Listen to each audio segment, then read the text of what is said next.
Deus quer que você reine. Cristo é a nossa redenção.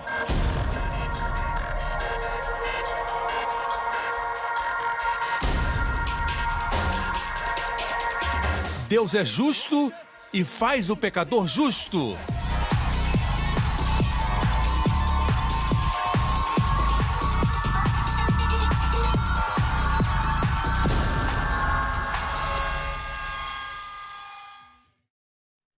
Hoje com o pastor Joseph Prince. Obrigado, Jesus. Obrigado, Jesus. Que dia. É maravilhoso estar vivo. Deus está se movendo. Deus está curando. Está alimentando. Está perdoando. Está restaurando. Está levantando. Está unindo. Amém. Está reconciliando as famílias. Temos tantos testemunhos de pessoas cujos casamentos foram restaurados. E quero ler um para você. Tenho certeza que vai te trazer um novo ânimo. Lembre-se, igreja, que a casa de Deus é um lugar onde tem provisão de Deus. É um armazém de Deus. E você olha para os grandes supermercados e você olha para os que são agora mais famosos no país onde você está assistindo. E você vê os caminhões que eles têm com o nome dos produtos. E tem também um armazém. Antes de chegar no supermercado, eles ficam no armazém. Amém? Amém? Eu agradeço a Deus que nós temos escritórios e temos lugares onde as pessoas vão receber oração. Esses são os armazéns. Este é o lugar onde a comida está disponível. Você vem e recebe. Exceto que você não tem que pagar. Pastor, damos ofertas e dízimos. Você recebe quando dá. Você não tem que dar, mas é um privilégio. É uma oportunidade quando Jesus te pede pelo seu barco, e tem outros barcos ali na praia, e ele pede o seu barco, ele está te preparando. Porque durante a noite toda aquele barco não pegou peixe. É por isso que trouxeram o barco de manhã para a beira da praia e ficaram ali consertando as suas redes. Mas Jesus pediu o barco de Pedro. Pedro respondeu, nós não pegamos nada a noite toda. Jesus disse, vamos pescar. Porque eles deram para Jesus o barco que ele precisava, porque a multidão o apertava e ele precisava pregar. Não há melhor lugar para pregar do que na água, porque quando você está na água, eu experimentei isso alguns anos atrás quando eu preguei. Eu estava ali uma noite, passando tempo com o Senhor, e eu pude ouvir os pescadores, sabe, através da água, conversando. Quase consegui ouvir o que falavam. Era uma noite tranquila, e as águas traziam a voz deles para a terra. E Jesus pregou do barco de Pedro. Depois disso, então, Jesus falou para ele, muito obrigado, Pedro, valeu, olha, foi ótimo. Isso aí, Deus abençoe, boa sorte. Não. O que ele fez? Disse, vamos pescar. Pegaram tantos peixes que o barco afundava e as redes partiam. Amém? Você tem que receber a revelação de dar coisas para Jesus, porque você nunca será o mesmo. Mas você não paga. Pelas bênçãos, salvação, justiça pela fé, cura, o bem-estar da sua família e milagres, ninguém paga por isso. Lembre-se disso, ok? E no momento da oferta, é o tempo de agradecer. É tempo de semear. De todas as pessoas, nós que entendemos a graça sabemos que todos os nossos pecados foram pagados pelo sangue de Jesus. Pelo sangue de Cristo. E, portanto, agora, o solo está limpo. Viu? Se você não tem essa certeza, tudo que você dá para Deus não é dar, mas pagar a dívida. Pense nisso. Se os seus pecados não foram perdoados, qualquer quantia que você dá para Deus, não é somente dar, mas pagar uma dívida. Estou certo? Mas para quem já foi perdoado, o que você semeia no solo é uma semente que semeou, e não mais uma dívida que pagou. Lembre-se disso. Amém? Você coloca a semente. Como vai ser sua colheita? Depende da quantidade de semente. Isso é dar. Você entende isso? Certo? Eu quero ter cuidado com isso, porque isso tem sido usado de forma errada em alguns lugares. Alguns dizem, você dá isso e Deus vai te dar uma casa bem nova, ou outra coisa que você está desejando. Deus pode te dar isso, mas o fato é que eu não estarei mentindo se disser que, se um fazendeiro colocar uma semente no solo, ele não vai receber aquela semente de volta. E é verdade. Mas vai receber uma árvore com muitas sementes e muitos frutos. certo? É o jeito de Deus. Ele opera dessa maneira. Não vai te dar de volta algo da mesma maneira, porque Deus sempre dá mais do que o homem. Deus sempre vai além do homem. Deus sempre vai ser aquele que é a cabeça e não a cauda. Ele nunca vai ser aquele, ok? Que vai ficar com a dívida contigo, porque senão você vai ser maior. Amém? Então eu te digo isso, que a semente que você semeia não volta para você do mesmo jeito, mas vai ser multiplicada. Não sei por que estou falando isso, não é a mensagem. É de graça. De graça para você. Amém? Quero ler para você um testemunho aqui que recebi. E este é um testemunho maravilhoso de um casamento abençoado. Estamos falando de casamento. Como Deus quer nos abençoar. A esposa será videira frutífera. Seus filhos como oliveiras ao redor da mesa. Este homem diz, por alguns anos eu fiquei desempregado com problemas financeiros e problemas no casamento. É de Illinois, nos Estados Unidos. Eu cria que tudo isso estava acontecendo como punição de Deus. Este irmão disse, eu sou cristão por 14 anos. Também era professor de escola dominical e líder dos jovens da igreja.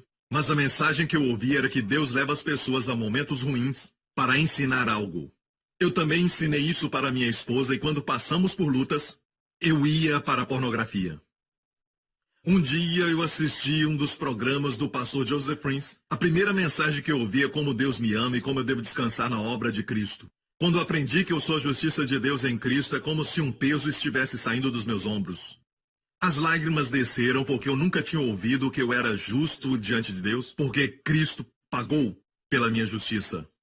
Quando continuei ouvindo as mensagens, desenvolvi um amor pela palavra porque vi Cristo nela. Eu declarava todos os dias que eu sou a justiça de Deus em Cristo, mesmo quando estava sendo tentado pela pornografia. De repente, meu vício, sem esforço, foi embora. Ouviu isso? Quando é tentado, você tem que dizer, eu sou a justiça de Deus em Cristo. Você acabou de ver uma foto, certo? Quando você estava na internet, no seu computador, certo? Você viu. Naquele momento, diga, eu sou a justiça de Deus em Cristo. Ok? Não tente lutar, porque quanto mais tentar lutar, pior vai ficar. Este é o caminho da graça. Eu declarava todos os dias que eu sou a justiça de Deus em Cristo, mesmo sendo tentado pela pornografia. De repente, meu vício, sem esforço, foi embora. Agora eu confio no poder de Cristo e não nas minhas obras. Deus me abençoou com um emprego muito melhor do que o outro emprego que eu tinha. Eu e minha esposa estamos felizes no casamento. E obrigado, pastor Prince, por sempre pregar a mensagem da graça. Crescendo como filho de pastor, fugi do chamado, mas o evangelho de Cristo tem despertado em mim o desejo, mais uma vez, de pregar o evangelho que o apóstolo Paulo pregava. Eu convenci o meu pai que as pessoas precisam ouvir falar do amor de Deus, e estamos abrindo a igreja para que as pessoas vejam o amor de Deus na Bíblia. Bem, a Deus seja a glória, aleluia. Obrigado, Jesus, obrigado, Jesus. Eu tenho outro aqui, mas vamos deixar para mais tarde. Aleluia, Deus é tão bom, amém? Vimos na semana passada, Salmo 128, diz que sua esposa será videira frutífera, todas as mulheres digam amém. Teus filhos como plantas de oliveira. Oliveiras eram usadas para fazer óleo. Não somente para cozinhar, mas era usado para as lâmpadas do templo. Eis que assim será abençoado o homem. Vai ser assim. Sua família vai ser assim. Assim será abençoado o homem que teme ao Senhor. Falamos na semana passada.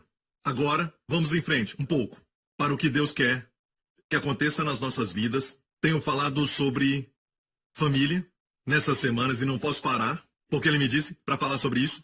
E estou recebendo testemunhos de famílias.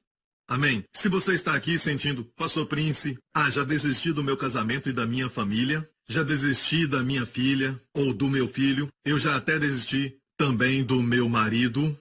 Por favor, espere mais um pouco. Deus transforma água em vinho até os dias de hoje. Certo? Não estou pedindo para você fazer esforço. Um esforço mais forte. Um esforço maior. Isso não existe nos planos de Deus. Amém? Quando Jesus disse, eu sou a videira, foi isso que ele disse, eu sou a videira. Eu sou a videira verdadeira e vós os ramos. Sabe como ser um ramo? Você não sabe ser um ramo. Ele faz de você um ramo. Mas o ramo tem a mesma natureza como a videira. Se a videira é de uma certa cor, assim é o ramo. Se a videira é saudável, também o ramo.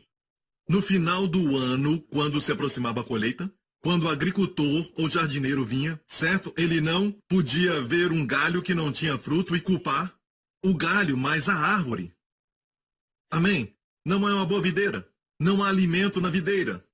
E você diz, pastor Prince, mas se Jesus falou que ele é a videira e disse eu sou a videira e vocês os ramos, eu estou tentando ser um ramo. Este é o problema. Você está tentando ser aquilo que ele disse que você é.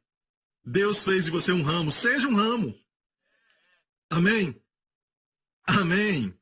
Um ministro estava sentado com outro, uma história verdadeira. Fazia tempo que eles não se viam. Um deles disse, o que aconteceu com você? Eu acho que ele tinha desistido do ministério, porque a última vez que ele o viu, ele estava prestes a ser internado, porque ele estava tão estressado com o seu trabalho e com o seu ministério. E ele estava muito mal. E o amigo, que não o via há muito tempo, o viu agora e disse, você está 20 anos mais jovem. E ele disse, você parece rejuvenescido. E ele disse, eu estou trabalhando mais do que nunca. E o seu amigo perguntou, qual o segredo? Aprendi que não sou uma cisterna, mas um cano. Vocês não entenderam. Não sou uma cisterna é uma reserva. Essa história aconteceu muitos anos atrás, antes de termos celulares e coisas assim, e muito antes do Botox e coisas assim.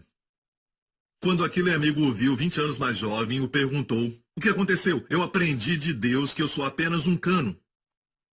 Não sou uma cisterna. Eu não preciso produzir.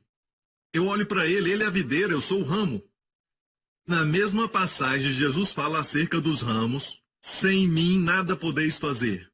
Pense por um momento, se essa revelação entrar no seu coração, você vai descansar. Não vai ficar tão apurado, cansado, estressado, tentando produzir, você não consegue. Jesus disse, qual de vocês que preocupados pode acrescentar altura?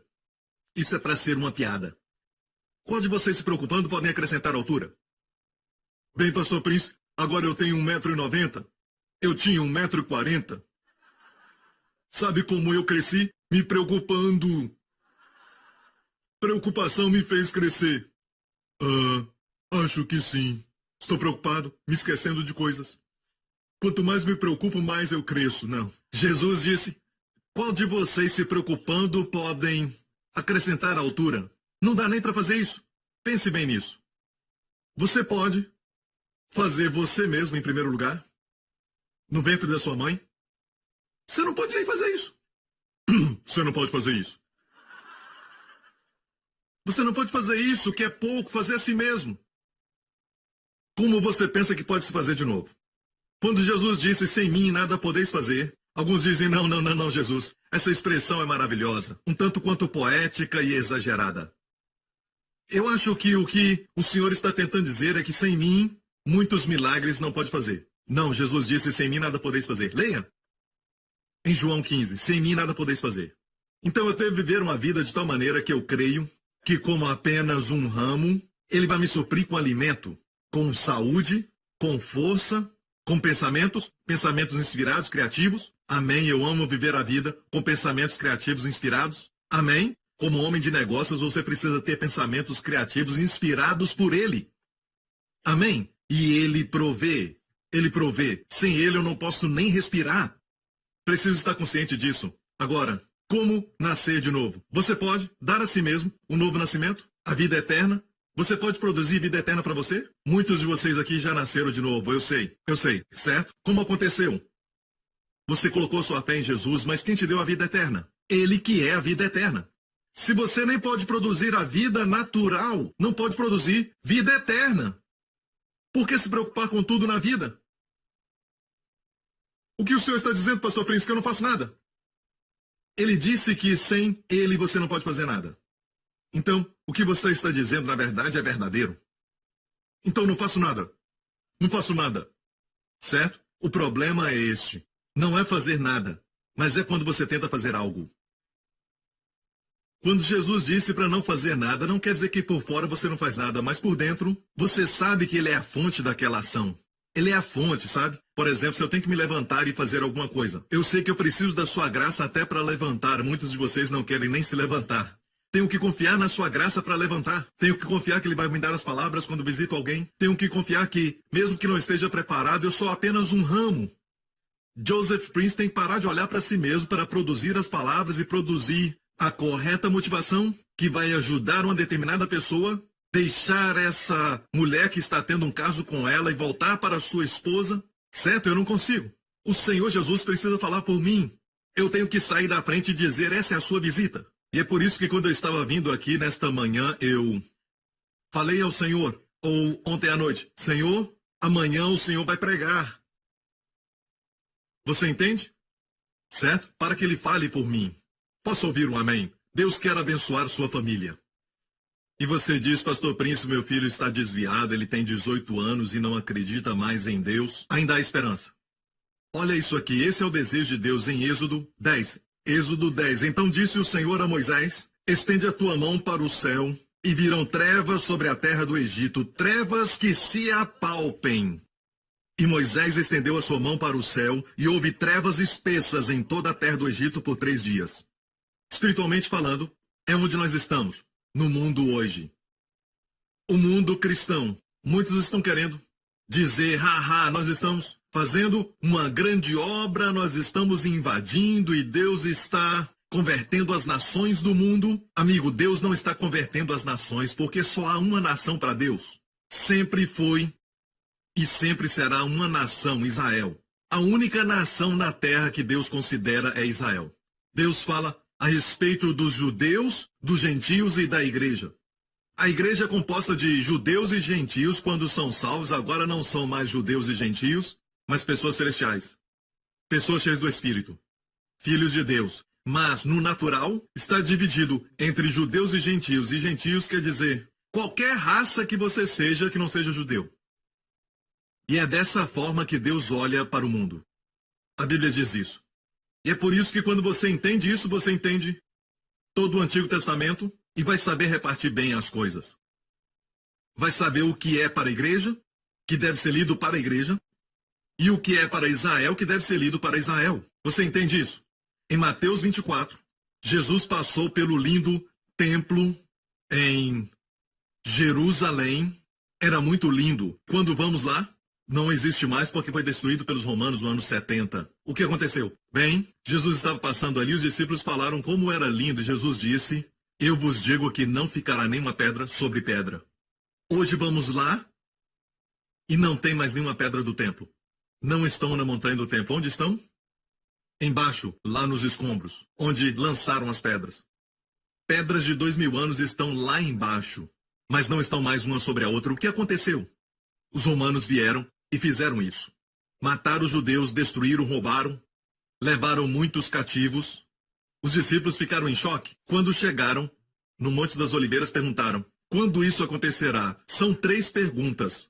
Mateus responde sobre o nosso tempo, sobre o povo judeu e os sinais sobre as nações em guerra. Nações se levantarão umas contra as outras nesses dias. Quer dizer que vai ter muita confusão nos últimos dias e também terremotos. Nunca vimos tantos terremotos como estamos vendo agora neste século. O que vai acontecer é que o número de terremotos que acontecem em 10 anos vão acontecer em 1 ano.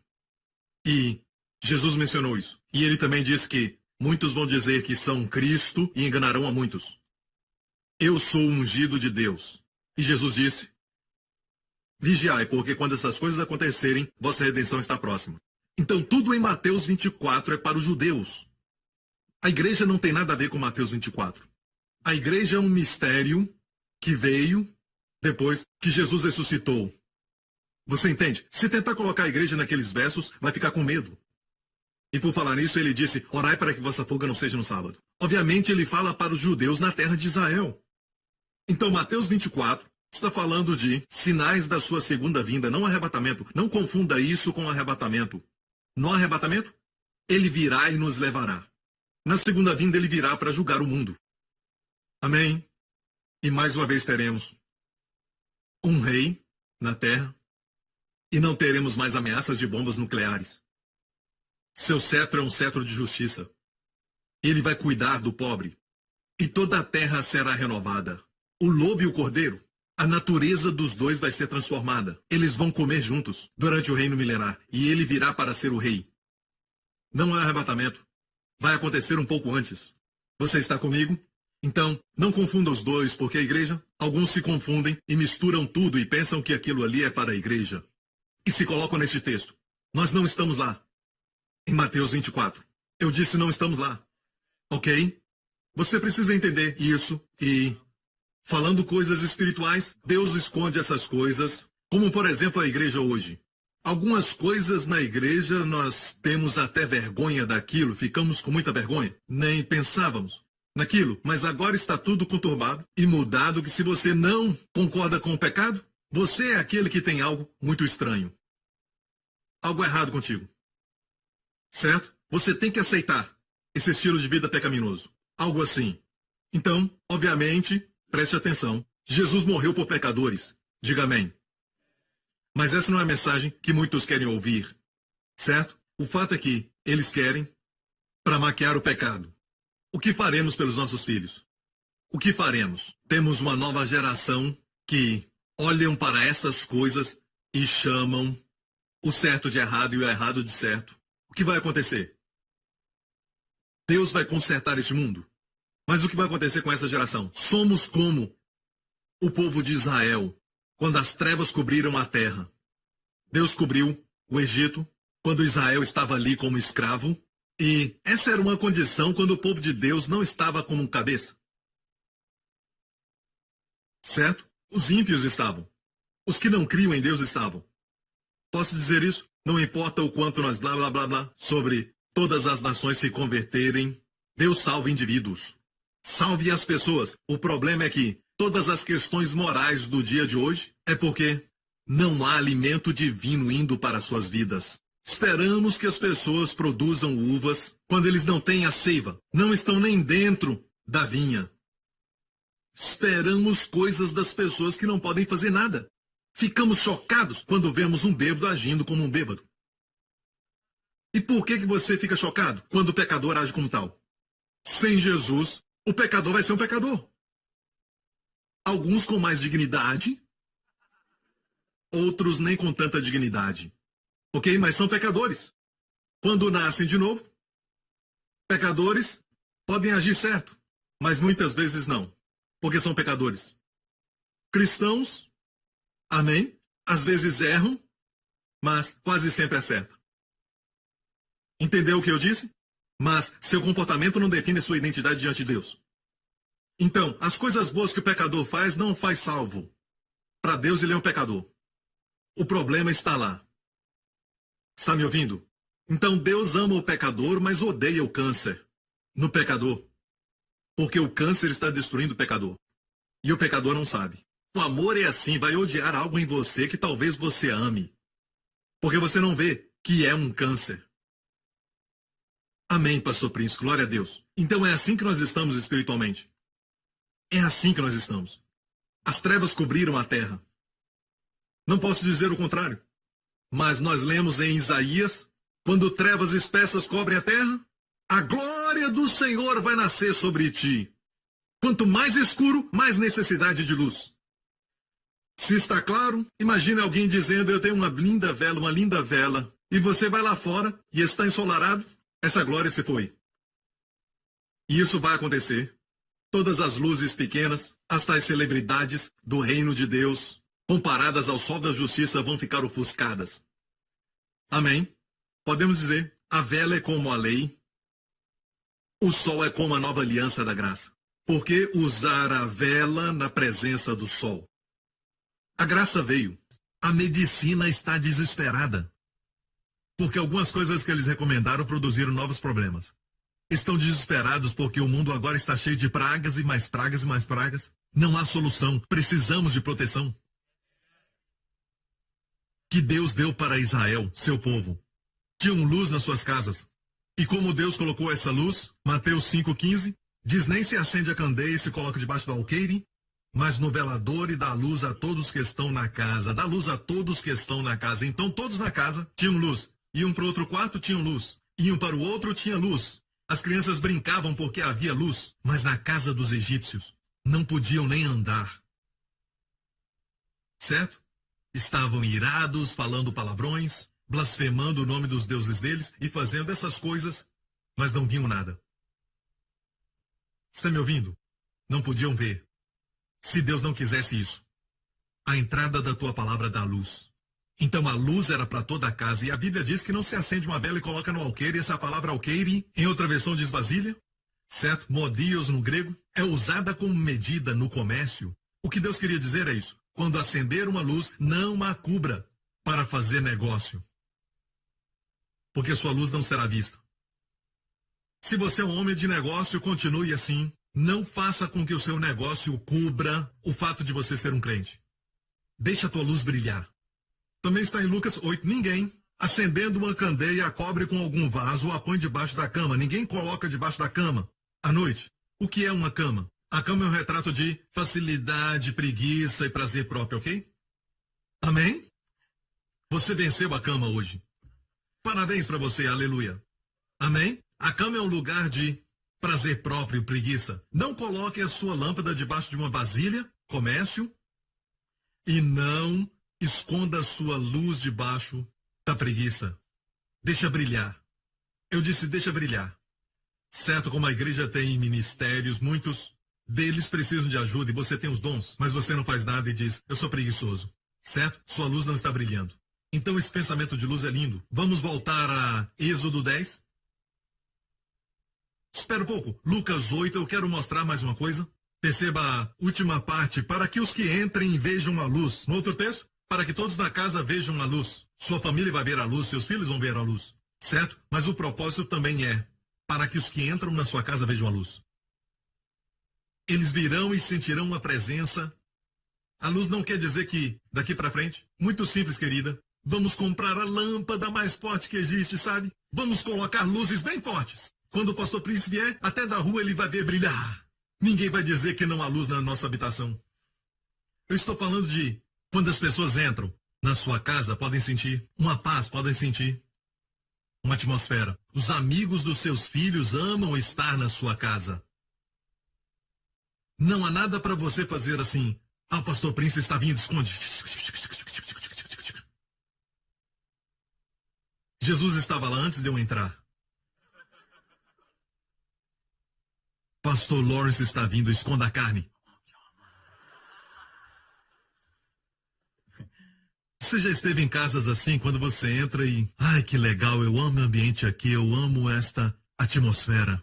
Uma casa limpa. Uma casa limpa. Quero dizer algo que... Meus convidados, pessoas que vêm de outro país, no momento que descem no aeroporto e chegam em Singapura, dizem há um espírito diferente. Um doce espírito. Eu não tenho dúvida que os agentes de Deus estão em todo lugar. E onde eles estão, as trevas têm que sumir. Sabia disso? Um dos meus amigos é da África do Sul, Joanesburgo, da Igreja da Redenção. Tem bruxas na África e algumas são mentirosas. Mas algumas realmente praticam bruxaria. E uma senhora estava fazendo todo tipo de encantamento e fazendo milagres, esse tipo de coisa, para todos verem, certo? E de repente ela caiu na frente deles no palco e começou a gemer como um pequeno cachorro. Começou a chorar como um cachorrinho. Sabe o que aconteceu? Uma senhora idosa estava passando, bem ali. Uma senhora idosa passando ali. Ela estava voltando da igreja. Depois que aquela senhora idosa passou por ali, ela se levantou e estava tremendo com medo. A bruxa, ela era uma. E perguntaram por que você está com tanto medo assim? As pessoas que estavam ali com ela. Vocês não viram aquela bola de luz? Aquela bola de luz que passou aqui? O que vimos foi uma velha. E ela estava voltando da igreja. Você não sabe do efeito. Sabe? Bolas de luz no MRT.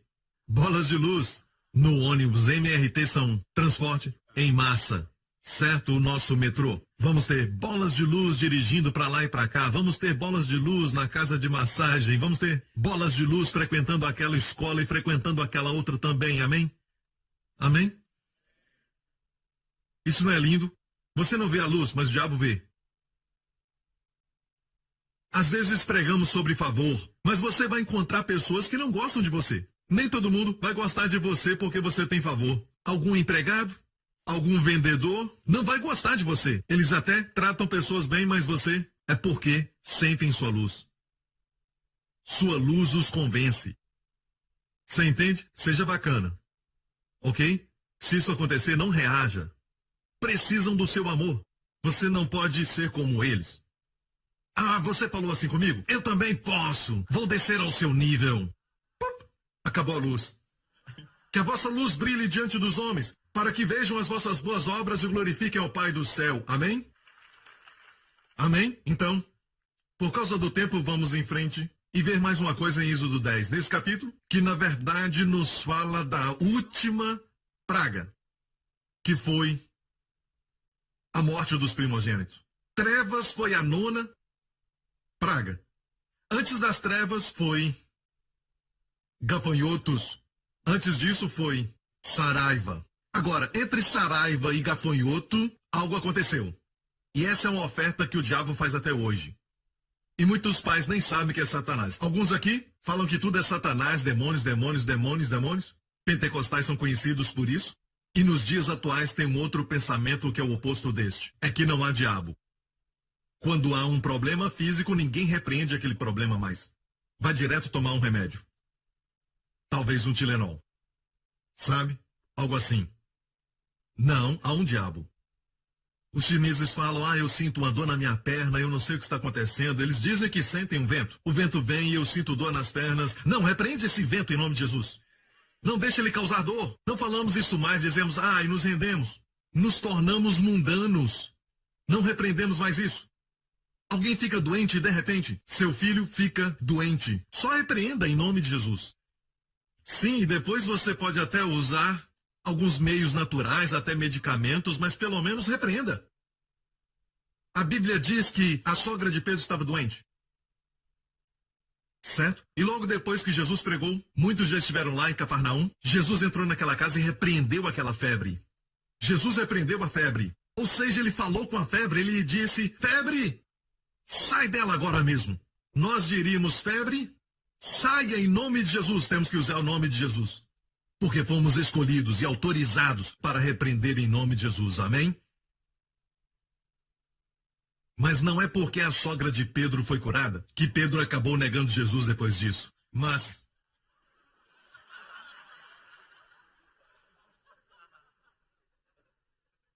naqueles dias repreendi o problema. Temos tantas coisas nos dias de hoje disponíveis e tomamos. Mas tomar muito vai causar uma certa reação onde você vai acostumar o seu corpo e vai precisar mais. Certo? E também vai acontecer que você acaba resolvendo este problema, mas você produz outro problema. Ok? Eu não sou contra medicamentos. Se você está tomando, continue tomando. Mas eu te digo, Deus tem plano melhor. Eu te mostrarei um caminho mais excelente. Ok? Você está me ouvindo? Agora olha a oferta. Vamos voltar para o texto de Êxodo 10 de novo? Foi o que aconteceu. Quero te mostrar isso. Faraó é retrato do diabo, Satanás. Faraó disse a Moisés, depois das saraivas que caíram, certo? E, literalmente, destruiu tudo. Ele pediu, ele chamou Moisés. Disse, ok, o que você quer?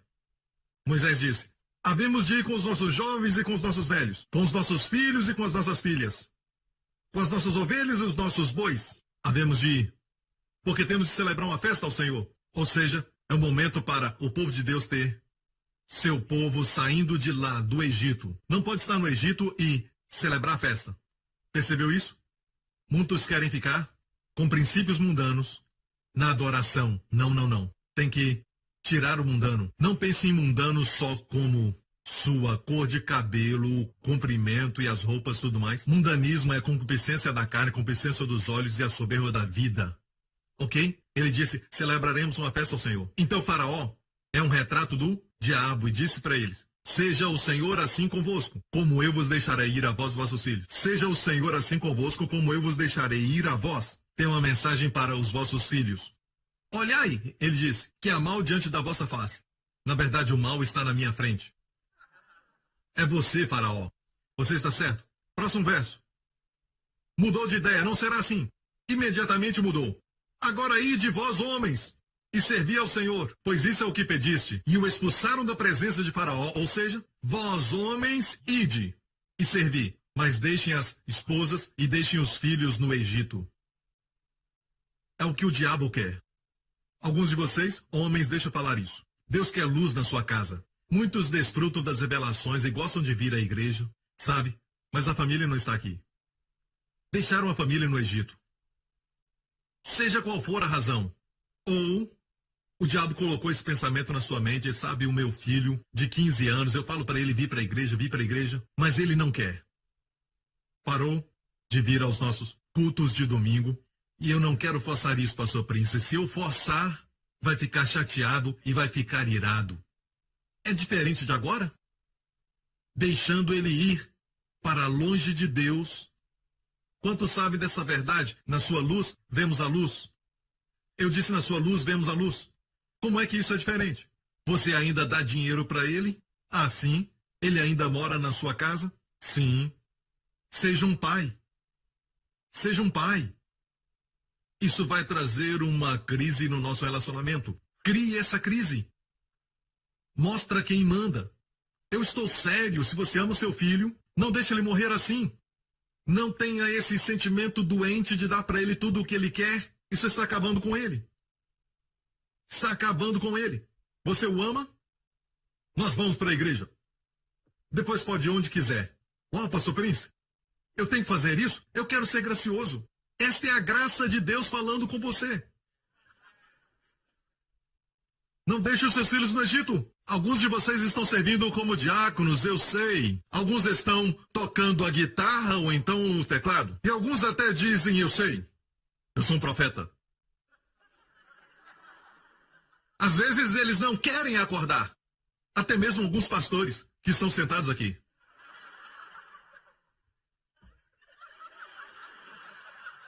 Algumas vezes eles não querem acordar. Eles não querem sair da cama. Alguns dizem, está tão bom, eu quero dormir mais uma hora. Eu não quero ir para a igreja. Como o homem disse para a esposa, eu não quero ir para a igreja hoje. Mas ela disse, você tem que ir. Ah, mas lá ninguém me ouve. Ninguém me ouve, você tem que ir, querido. Me dá uma razão porque eu devo ir. Você é o pastor. Ok. Às vezes eu acordo e digo, meu Deus, quero dormir de novo. Ok, estou sendo honesto. E aqui o ministério até nos ajuda. Porque temos um trabalho, porque temos que ir, nós vamos.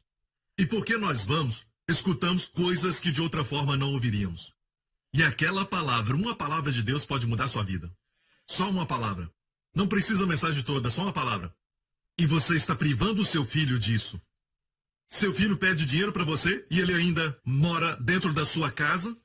Você ainda tem autoridade. Pai, use-a. Não sei. Ele vai me odiar. Sem o amor de Deus, eles vão te odiar um dia.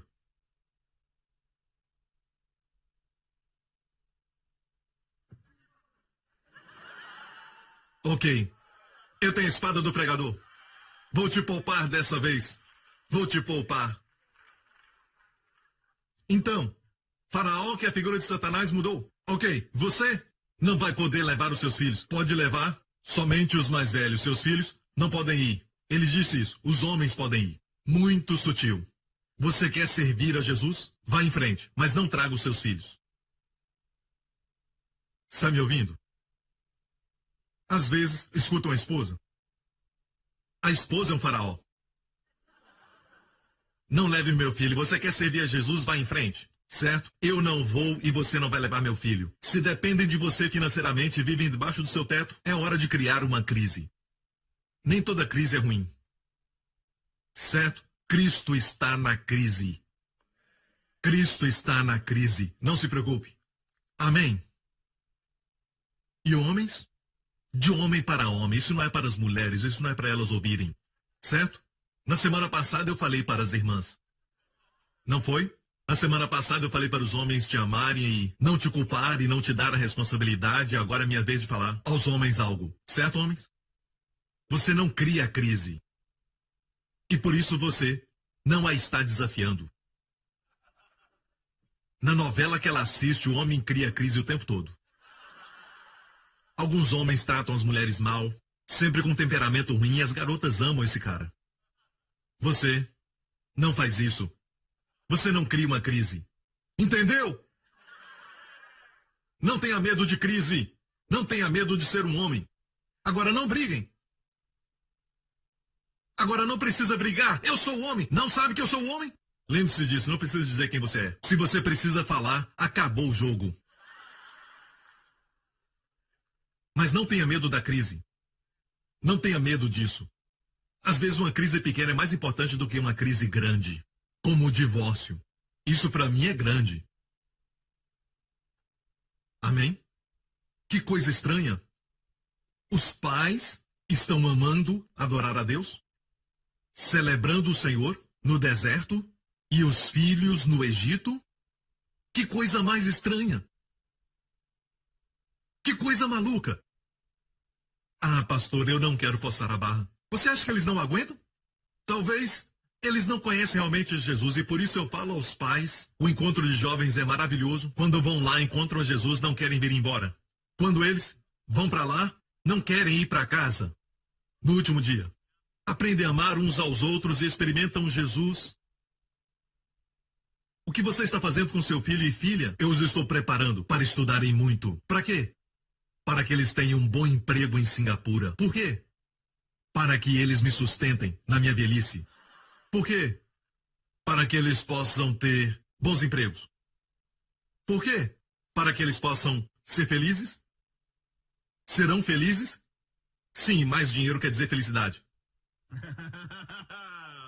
Ah, agora eu vejo o problema, porque mais dinheiro quer dizer mais felicidade. Precisamos de dinheiro. Mas se o dinheiro for o mestre e você o seu servo, você vai ser um pobre, como eu digo, um pobre com muito dinheiro. Acho que estamos mais interessados nas suas notas nos testes do que estamos na vida deles com Deus. Mas eu te digo algo. Mesmo que tenham notas ruins, Deus vai cuidar deles. Alguns da minha igreja, eu sei que eles são bem qualificados, mas fazem coisas com sabedoria além do normal. Não estou dizendo para abandonar os estudos. Estou dizendo para não confiar só neles. Estudos. Eles pensam que tudo que você quer deles é que honrem o seu nome, tirando boas notas. Ah, você diz isso, pastor Príncipe, porque a sua filha eu acho que não é muito boa. Minha filha tem ótimas notas, todo ano. Ok? Primeira vez que digo isso.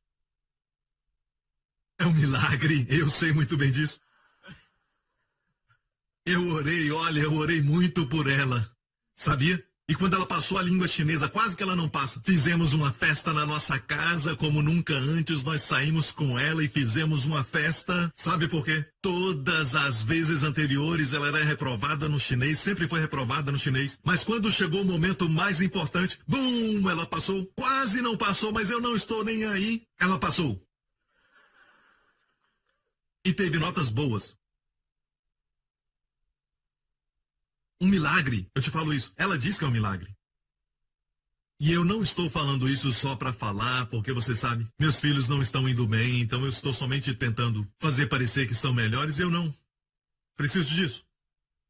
Mas eu falo para Jéssica, quando ela está estressada, simplesmente faça o seu melhor, certo? Mas não se estresse. Não somos pais que dizem, você tem que tirar boas notas, você tem. Mas mesmo assim ela tira. Mas não é sempre assim. Eu te digo que é um milagre da graça. Há esperança, pai. Certo? Eu tenho que falar isso porque as pessoas estão perdendo os filhos. Perdendo até fisicamente. E como pastor, alguns dizem, você não sabe o que eu estou sentindo, você prega restauração, mas, hey, o Justin, a minha restauração, eu perdi um filho também. Não desenvolveu. Não foi que não desenvolveu. O coração parou. Perdi meu bebê. Ela teria agora 1 ano de idade. Talvez 2. Já não me lembro mais. Ela está no céu. Mas o Justin é restauração de 7 vezes. Então, mesmo quando perdemos, nós ganhamos. Com Cristo, quando você perde, você ganha. É por isso que no Justin recebi o que diz graças a Deus que nos faz sempre triunfar. Sempre nós triunfamos com Cristo. Meu filho é a prova que às vezes eu ganho e sempre eu ganho em Cristo. Graças a Deus, porque sempre nos faz triunfar em Cristo. Até quando parece que estamos perdendo. Amém? E alguns dizem, Pastor Prince, eu realmente perdi. Meu filho, ele saiu de casa e eu queria ter falado o que eu tinha que ter falado, sabe? Para vir para a igreja conosco. Mas ele foi embora. Escute, eu tenho uma promessa de Deus para você. Ok? Coloca essa promessa em algum lugar. Guarde. Vai acontecer com você. Ok? Sabia que alguns ensinam que quando você erra no papel de pai, acabou, é sua culpa, não tem mais jeito. Mas Deus não é assim. Deus é muito misericordioso. Antes de dar o verso, quero falar algo sobre Deus. Sabe, eu estava lendo uma parte da história do livro de Jonas. E eu conheço bem a história de Jonas, são só 4 capítulos.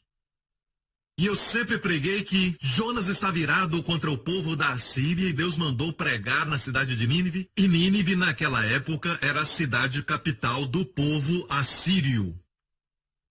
E os assírios foram os responsáveis pelo primeiro cativeiro.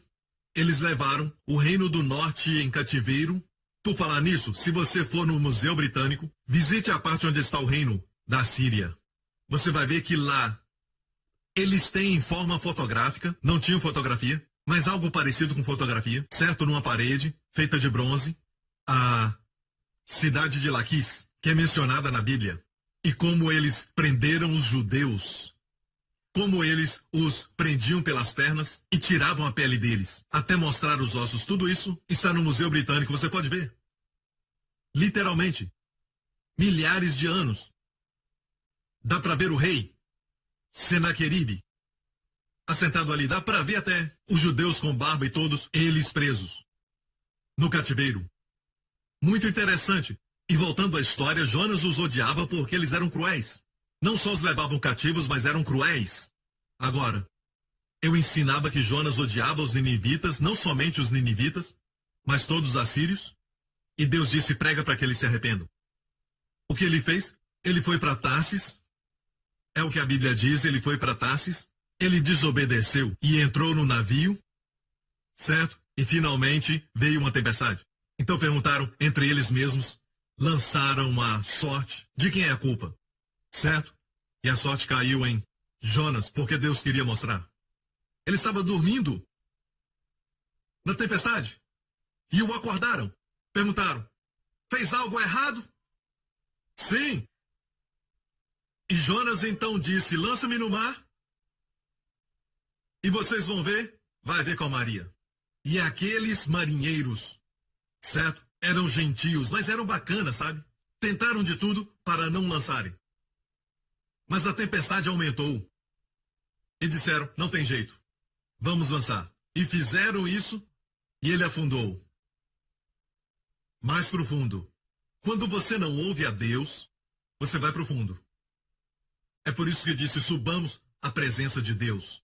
Ele afundou. Então veio uma baleia, certo? Um engoliu. Cientificamente, uma baleia tem bastante ar dentro do seu estômago. E a história nos conta de pessoas que foram engolidas e saíram ainda vivas.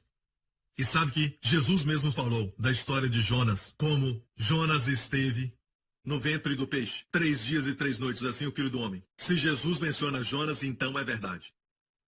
Amém. Uma senhora disse, se me falarem que Jonas nunca foi engolido por uma baleia, eu vou falar isso. Até se a Bíblia dissesse. Se a Bíblia dissesse o que não diz, que Jonas tinha engolido a baleia, eu acreditava.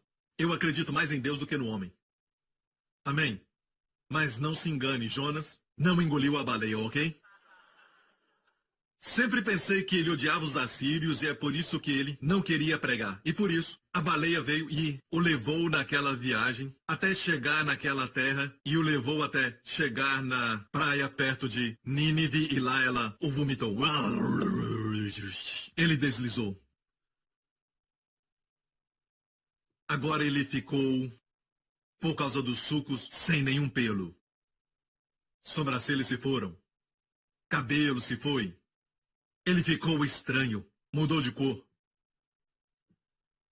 E foi até a cidade. E pregou a mensagem mais curta. Foi a mensagem mais Curta porque foi a mais breve, com maior impacto. Com um pregador que não queria. Subiu no monte e disse: arrependei-vos para não serem subvertidos. Só isso. Pode ler na sua Bíblia. Só isso. Deus mandou que ele pregasse e ele fez uma mensagem sem introdução, só corpo e conclusão. Nem falou do amor de Deus, nem falou de mais nada. Disse: em 3 dias, Nínive será subvertida. Só isso. A palavra se espalhou, ela se espalhou. E o rei de Nínive disse: pessoal, vamos jejuar. Eu quero todos vestidos de saco. Ninguém coma nada. Certo? Quem sabe Deus se arrependa da sua ira. Vestiram até os animais de pano de saco. Ok? Agora, aqui vem a história. Eu vou te falar isso e mostrar a promessa e terminar. Ok? Pensou que eu tinha esquecido, né? Mas isso desagradou extremamente a Jonas. Ok, antes aconteceu isso. Se arrependeram, Deus olhou para eles e Deus disse: sabe, se arrependeram. Não vou trazer juízo. Uou! Quando Jonas ouviu: uou! Olha bem, um pregador que quer resultado oposto da sua mensagem. Certo? Ele queria o julgamento. Ele queria isso. Se você quer ser julgado, ore comigo. Muito estranho, e a Bíblia o chama de profeta. Sabe que é uma referência sobre Jesus na Bíblia que diz que porventura vem algum profeta da Galileia? E Jonas era da Galileia, de um lugar chamado Gaf-Hefé. Foi dali que ele veio.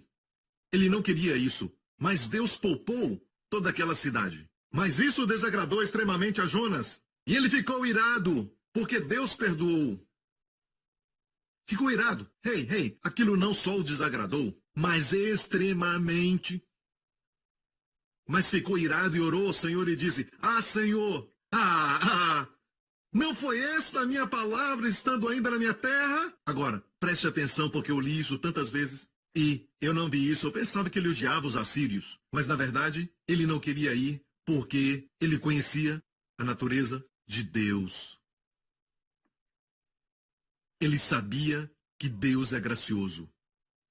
Não tinha visto isso. Achei que ele não queria ir porque os assírios eram maus por causa disso. Lógico que ele sentia isso, mas a resposta está aqui. Ah, Senhor, não foi essa a minha palavra estando ainda na minha terra? Ou seja, ele disse isso antes de entrar no barco. O que ele disse? Por isso fugi. Ele sabia que Deus era misericordioso. Olha o que a Bíblia diz, que Deus poupou a cidade. Sabia que Deus ia fazer. Por isso fugi. Olha só a razão que ele deu. Não queria que Deus poupasse a cidade, pois sabia que és Deus compassivo e misericordioso, longânimo e grande em benignidade, e que te arrependes do mal. Ó igreja, olha o coração de Deus. Veja o coração do seu Deus. Alguns dizem: se Deus não julgar isso, então ele vai ter que fazer aquele outro. Sabe? São rápidos para pensar assim, mas veja o coração de Deus. Sim, Deus vai trazer julgamento, sim. Agora temos uma graça que é meio açucarada, um ensinamento da graça, certo? Por algumas pessoas, alguns me associam a isso. Por favor, não façam isso, porque ensinam que não há inferno. Fala para Jesus. Dizem que é um inferno espiritual. Fala isso para Jesus. Jesus diz que no inferno o verme não morre. Você tenta matar o verme e ele diz: alô, continua vivo, o verme não morre. Certo? O verme não morre e o fogo não se apaga. Pense nisso. Esse verme, você pisa nele e ele ainda diz: alô. Então, o inferno é real. O fogo não se apaga e o verme não morre. Veio dos lábios do Salvador maravilhoso. O inferno é real, igreja. E alguns dos pregadores da graça dizem que o inferno não existe, que o inferno é apenas espiritual. Não, o que a Bíblia diz sobre o inferno é que é um lugar de tormento. Ranger de dentes. Não deixe ninguém te enganar. Ainda há aqueles que pregam também que todos são salvos. Quando Jesus morreu, ele salvou todo mundo. É chamado universalismo. Me desculpe. Se é verdade, então Paulo desperdiçou todo o esforço para salvar. Os missionários estão perdendo tempo. Porque todos são salvos, então por que pregar? Não, meu amigo. Isso é mentira. O universalismo é uma mentira do fundo do inferno. O diabo não quer que evangelizemos. Então você pergunta para eles o seguinte: bem, você crê no universalismo? Eles dizem: não, eu não. Mas ensinam isso. Antes de Cristo morrer, certo? Ninguém era salvo. Depois que Cristo morreu, todos são salvos. No mundo. É o que ensinam. Porque Jesus veio. Isso é universalismo. Tentam responder dizendo, nem todo mundo foi salvo, só do Antigo Testamento. Cuidado com esse ensinamento que fala que todo mundo é salvo. Não, amigo, é necessário crer. Escute bem, você conhece João 3,16? O que diz, porque Deus amou o mundo de tal maneira que ele deu o seu Filho unigênito, para que todo que nele crê não pereça, mas tenha a vida eterna. Dá para citar a última parte do capítulo 3 de João, o último verso. Aquele que crê no Filho, certo? Tem a vida. Mas aquele que não crê no Filho de Deus já está condenado. Diz que a ira de Deus permanece sobre ele. É a última parte de João 3. Diz que a ira de Deus permanece sobre ele. Escutem pastores que pregam universalismo. A ira de Deus no grego é ativo presente. A ira de Deus permanece sobre quem não crê. Lembre-se disso. Alguns não querem mostrar Deus como juiz. Graças a Deus, ele também é um juiz. Senão o universo acabaria. Amém? Mas esse juiz é amor. Pense nisso, ele enviou seu filho. Será que eu deixaria Justin morrer por você? Não. Eu não vou deixar Justin morrer por ninguém. Mas Deus nos amou tanto que deu seu filho. O filho que o obedecia e o amava. Que disse, portanto, meu pai me ama porque eu entrego a minha vida. Isso mostra a importância do amor de Deus. Deus é tão bom. Vamos voltar para a história de Jonas. O que aconteceu foi o seguinte. Ele ficou irado. Ele reclamava e ficou triste. O próximo verso diz que ele ficou irado. Peço-te, pois, ó Senhor, tira minha vida, pois melhor me é morrer do que viver. Irado com avivamento. Disse o Senhor, fazes bem que assim te ires? Então Jonas saiu da cidade e sentou-se ao oriente dela. E ali fez uma cabana e sentou-se debaixo dela à sombra. Até ver o que aconteceria à cidade. Ele ainda queria que algo acontecesse. E então veio um sol bem quente sobre a sua cabeça, sabe? E finalmente ele desistiu, porque estava muito quente. E Deus, por misericórdia, pela noite Deus fez com que uma planta com grandes folhas viessem sobre ele e o guardasse do sol. Ele ficou feliz, ficou tão feliz. E então o Senhor fez que um verme viesse subindo e ele destruiu aquela planta. E aquele vento quente e o sol vieram sobre ele de novo, ele ficou tão irado com isso. Vamos ver. Deus disse, fazes bem que assim te ires por causa da alvoreira? E ele disse, faço bem que me revolte até a morte.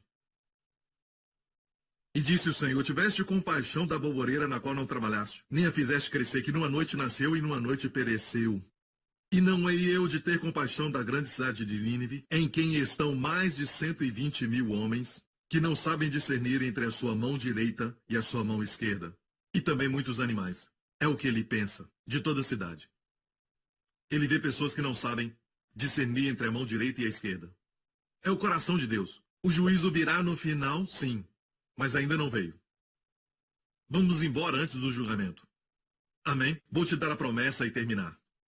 Você diz, pastor, eu perdi meu filho porque ele está na rebeldia, vivendo uma vida pecaminosa, e a minha filha também saiu e fez isso e está vivendo assim, certo? Eu acho que, nesses casos, já são adultos.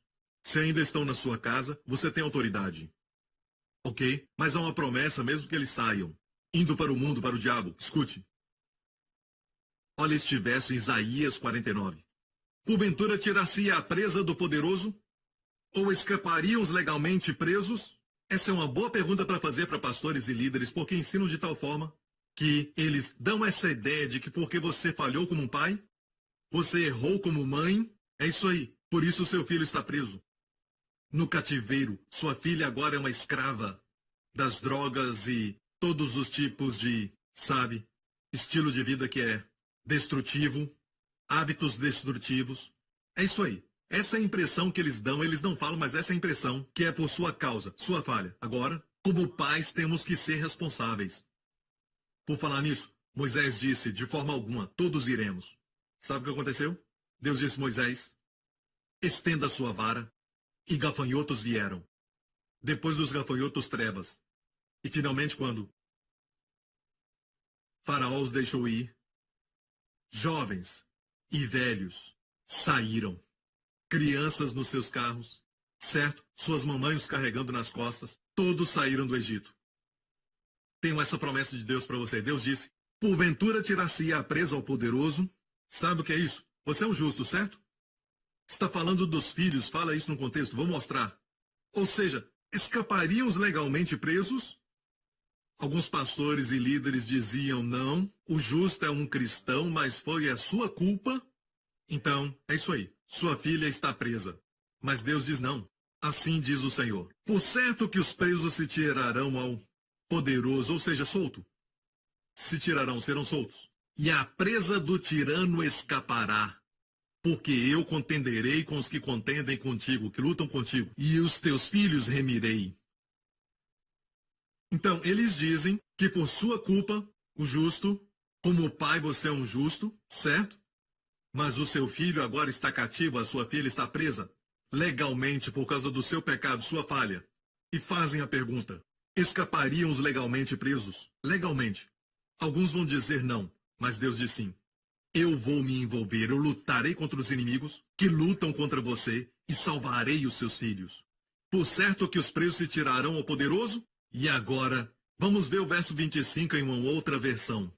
Sim, prisioneiros serão tirados dos guerreiros e despojo será retomado dos violentos. Se sua filha é um despojo, o diabo a roubou de você, roubou o seu filho que sempre dizia, eu te amo mamãe, sempre vou te amar. Amém? E agora o seu coração está em outro lugar? Sabe, não estou falando da sua futura esposa. Ok, mamães, eu estou falando de que seu coração está em pecado. Ok? Deus diz, os despojos serão retomados dos violentos, o diabo é um violento, mesmo que a cadeia seja violenta, não importa qual seja a algema, algo que te dá vergonha, que o seu filho se envolveu, ou sua filha se envolveu, e talvez seja o estilo de vida que você não quer para eles, mas não importa quão violento seja, Deus diz, eu os retomarei. Eu contenderei com aqueles que contendem contigo, e aos seus filhos eu remirei. Quero orar por você agora, está pronto? Amém, luz nas suas casas, quantos querem? Amém, luz sobrenatural. Amém. Quantos dizem agora, pastor, ore por mim para que eu receba a revelação de que eu não sou a fonte, eu não sou a videira, Jesus é a videira verdadeira, eu sou o ramo. Amém? Se prepare quando se tornar um ramo, você vai viver uma vida tranquila. Amém? Porque você vai olhar para a videira, você vai olhar para Jesus. Se prepare para o fruto, mais fruto e muito fruto. Aqui mesmo neste lugar e onde estiverem assistindo isso, quero orar por você e por sua família. Amém? E eu não quero ninguém olhando ao redor neste momento, mas eu creio que Deus quer um gesto de humildade, reconhecimento, certo? E dizer, eu quero isso na minha casa, Senhor, eu quero o Senhor pessoalmente envolvido, lutando contra o violento, para remir minha filha, para remir meu filho.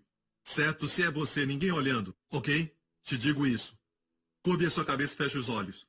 Ninguém tirando fotos. Amém. Câmeras apontem para mim, agora mesmo. Ok? Creio que o Senhor quer que reconheçam que você quer isso, então levante a sua mão. Ok? Como ato de humildade. E o que você está dizendo é que você está pedindo para Deus fazer algo que você não pode fazer. Levante mais alto. Ok? Mais alto. Ok? Ninguém precisa olhar, ninguém precisa olhar. Ok? Pai, olha para essas pessoas, Senhor. Todos que estão assistindo, levantem as mãos. Por favor, ninguém olhe. Todos os obreiros, ninguém precisa olhar. Levante suas mãos. Precisamos ser humildes, certo? Humildes e dizer, Senhor, preciso de Ti. Não consigo fazer sozinho, não consigo ganhar minha filha. Eu não posso fazer nada sem o Senhor. Ok, abaixa sua mão.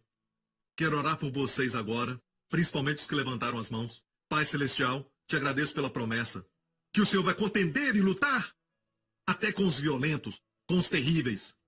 E mesmo que essa cadeia que prendem os filhos é uma cadeia violenta ou uma cadeia terrível, Senhor, te agradecemos porque o Senhor vai lutar. Aleluia! Aqui vem aquele que luta. Abba, o nosso Senhor Jesus Cristo, que venceu por nós as garras da própria morte. Quanto mais essa cadeia, Senhor Jesus, entra nessa luta para todos que levantaram as suas mãos, todos que pediram, Senhor, entra na minha vida, seja a proteção da minha família. Trazemos toda a nossa família sob tuas asas, Senhor. E, Senhor, seja aquele que luta. luta contra o violento, luta contra os tiranos, porque tu sempre triunfas. Senhor Jesus, te peço sem duvidar, Senhor. Senhor Jesus, faça isso e salva os meus filhos. Salva o Senhor das garras de Satanás. Salva o Senhor dessa escravidão violenta. Salva o Senhor dessas trevas que se apalpam. Eles não sabem o caminho de volta e se esqueceram dos versos que conheciam quando eram pequenos. Salva o Senhor como só o Senhor sabe. O seu nome é Salvador. Porque quando salvas, certamente são salvos. Amém. Os que levantaram as mãos, levantem de novo e digam: Senhor, eu recebo em nome de Jesus. Em nome de Jesus eu recebo. Diga: tu és quem luta. Amém. Tu és o que contende. Abaixe sua mão. Obrigado, Senhor Jesus. Amém.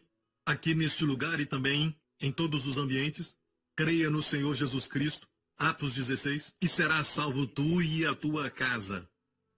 Tua casa. Deus é um Deus que quer salvar a casa toda. Deus disse para Noé: Noé, traga a sua família para a arca contigo. Não era só para Noé entrar. Traga a sua família para a arca contigo. Deus é um Deus de família. Amém. Na noite que aconteceu a Páscoa, Deus falou para o povo do Egito, desculpa, foi para o povo de Israel. Deus disse: tome um cordeiro para sua casa. Para sua casa. Para casa, um cordeiro por casa. Não era um cordeiro para cada indivíduo, mas para casa. Jesus é para toda a sua casa. Amém? E pais, maridos, porque estão aqui, começa com você. Se você é uma mãe solteira, você não está sozinha. O Senhor Jesus é o seu marido. Ok? Mas eu estou falando com os homens que estão aqui. Amém? Começa com você. A Bíblia diz que quando você é estabelecido em justiça, grande será a paz para os seus filhos. Não diz que os teus filhos devem ser estabelecidos. Sua esposa tem que ser estabelecida. Pare de culpá-la. Se você é firmado em justiça, grande será Shalom deles. Isso inclui saúde. Grande será Shalom. Você está firmado? Não se preocupe com sua esposa, mas consigo. Amém. E o efeito será visto pela sua esposa e filhos. A sua estabilidade vai estabelecê-los. Amém. E se você está aqui e nunca creu em Jesus Cristo, amigo, coloque sua fé nele. Ele morreu na cruz pelos seus pecados e ressuscitou para a sua justificação. Faça essa oração comigo. Diga: Pai Celestial, eu creio que Jesus Cristo é o Filho de Deus, que morreu na cruz pelos meus pecados, que ressuscitou dos mortos para a minha justificação. Obrigado, Pai, por me amar. Eu sou salvo. Os meus pecados perdoados. O meu julgamento removido. E agora sou teu filho. Eu sou receptor e beneficiário da vida da videira, de toda a plenitude da seiva e das riquezas de Cristo. Sou grandemente abençoado, altamente favorecido. Obrigado, Pai, que a minha casa seja uma casa com luz na minha tenda, luz na minha habitação, para que todos na minha casa possam sentir a luz, ver a luz. Todos que entrarem na minha casa vão ver a luz e desfrutar da luz. Em nome de Jesus. Amém, amém, amém. Dê ao Senhor a glória e fique em pé. Glória a Deus, glória a Deus, glória a Deus. Você sabe que milagres vão acontecer? Já estão acontecendo. Amém, já estão acontecendo. Ok? E eu creio de todo o coração, o povo da graça especialmente, você precisa somente ser forte, ok? Para afirmar seus pés em algumas questões. Amém, vai te ajudar. Levante suas mãos aqui neste lugar e não vamos menosprezar a proteção. Que nesta semana o Senhor te abençoe e a sua família. Que o Senhor abençoe você e os seus filhos. Que o Senhor te abençoe com as bênçãos de Abraão e com as bênçãos de Deuteronômio 28. Obrigado por sintonizar no programa de hoje. Esperamos que tenha sido uma bênção para a sua vida. Para mais informações sobre o programa da Igreja New Creation, acesse o site ncctv.org.sg. Lá você poderá se inscrever para receber um devocional diário do pastor Joseph Prince. Seja incentivado e fortalecido todos os dias e saiba o quanto Deus lhe ama através desses devocionais. Acreditamos que seu dízimo pertence à igreja que você frequenta e oramos para que você seja grandemente abençoado, altamente favorecido e profundamente amado.